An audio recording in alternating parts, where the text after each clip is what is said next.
The easiest way to find Google My Maps is to Google it. Let's create a new map. Name your map and add a description. The description is especially useful if you are collaborating. We're going to Yosemite, so we'll zoom into that area and look for our first point of interest, which is Yosemite Valley.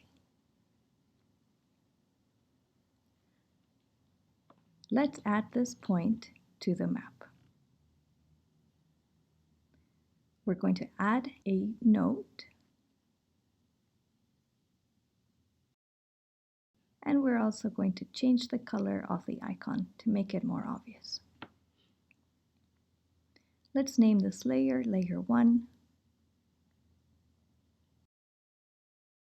and add another layer where we will save our hotels. And you can call this anything you like. We're looking for Yosemite Valley Lodge. Again, let's add it to the map. Add some details.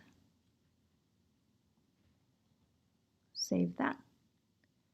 And this time we'll change the icon color and icon. Let's zoom out so you can see the 2 points that we've added. By unselecting layer 2, it will hide the hotels, and same with unselecting layer 1 will hide the other point we selected. To get out of the map, just click the back arrow. Now you can see all the maps that you have in My Maps.